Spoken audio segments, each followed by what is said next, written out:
ሊቨርፑል አንዱ ትልቁ ሁሉም ችግሩ አይደለም ያልኩት አንዱ ትልቅ ችግር የሆነበት የአሌክዛንደር ኢሳክ ጉዳይ ነው።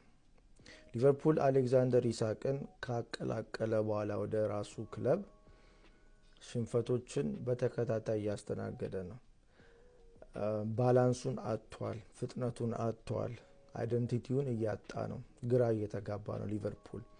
ኮቹም ደግሞ ብዙ የሚፈረድበት አይደለም፣ ግን ቶሎ ብሎ መላ ማግኘት ነበረበት። አሁን ግን ትንሽ እየዘገየ ነው፣ ጊዜም እየሮጠበት ነው።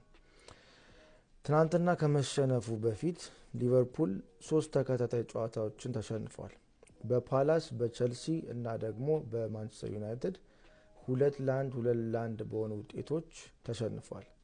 በእነዚህ ሽንፈቶች ውስጥ አሌክዛንደር ኢሳክ ቋሚ ተሰላፊ ነበረ። ተቀይሮ ወጥቷል።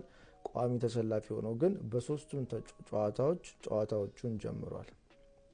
ሊቨርፑል ከዚህ በፊት ሲያሸንፍ ተከታታይ ጨዋታዎችን 5-6 ጨዋታዎችን በሚያሸንፍበት ሰዓት በስሞል ማርጂን ልዩነት ነበር ሲያሸንፍ የነበረው፣ በትንሽ ልዩነት። ምን ማለት ነው? ጨዋታው ኢቨን የሆነ አጫዋት በጣም ኢንተርቴን የሚያደርግ እየተጠቁ ጎል እየገባባቸው ደግሞ እያጠቁ ነበር ሲያሸንፉ የነበረው። ግን እስከ መጨረሻው ደቂቃ ድረስ ስለሚታገሉ መጨረሻ ላይ በሚፈጠሩ አጋጣሚዎች እነሱን አጋጣሚዎች ክሊኒካል በሆነ መንገድ እየጨረሱ ጎልን አስቆጥረው ከ80 በላይ ከ90 በኋላ በተቆጠሩ ጎሎች ነጥብን እያያዘ እየወጣ ነበር። ኢሳክ ከገባ ጀምሮ ግን ይሄ ነገር መሆን አቁሟል። ኢሳክ ከገባ ጀምሮ የኢሳክ ፐርፎርማንስ መጥፎ ነው። ኢሳክ ከገባ ጀምሮ ደግሞ ኢሳክ አጥቂ ነው፣ ዋና አጥቂ ነው። ሲጫወት የሱ ፐርፎርማንስ የሱ ፊትነስ ጥሩ ካልሆነ እንግዲህ እሱ ብቻውን አይደለም የሚጎዳው። ለሊቨርፑል እየተጫወተ ነው፣ ሊቨርፑልን እየጎዳ ነው የሚመጣው ማለት ነው።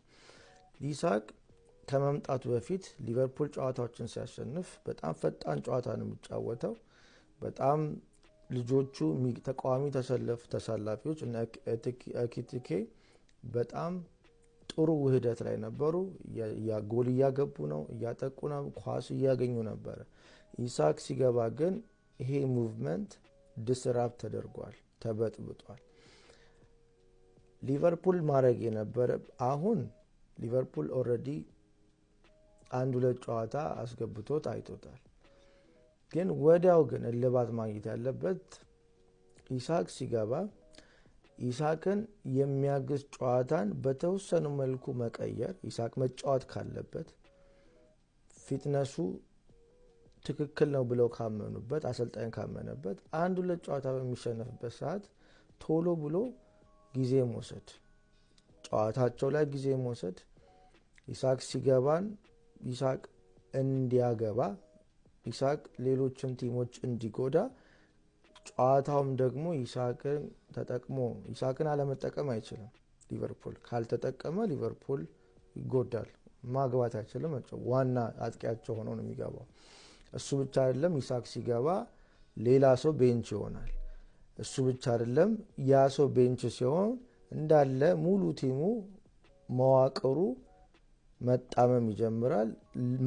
የሆነ ነገሩ የሆነ አንድ ተጫዋች ለአንድ ተጫዋች ተቀያሪ ሲሆን እሱ በተቀመጠበት ቦታ ደግሞ አንድ ተጫዋች ወደ ኋላ እየተገፋ ይመጣል።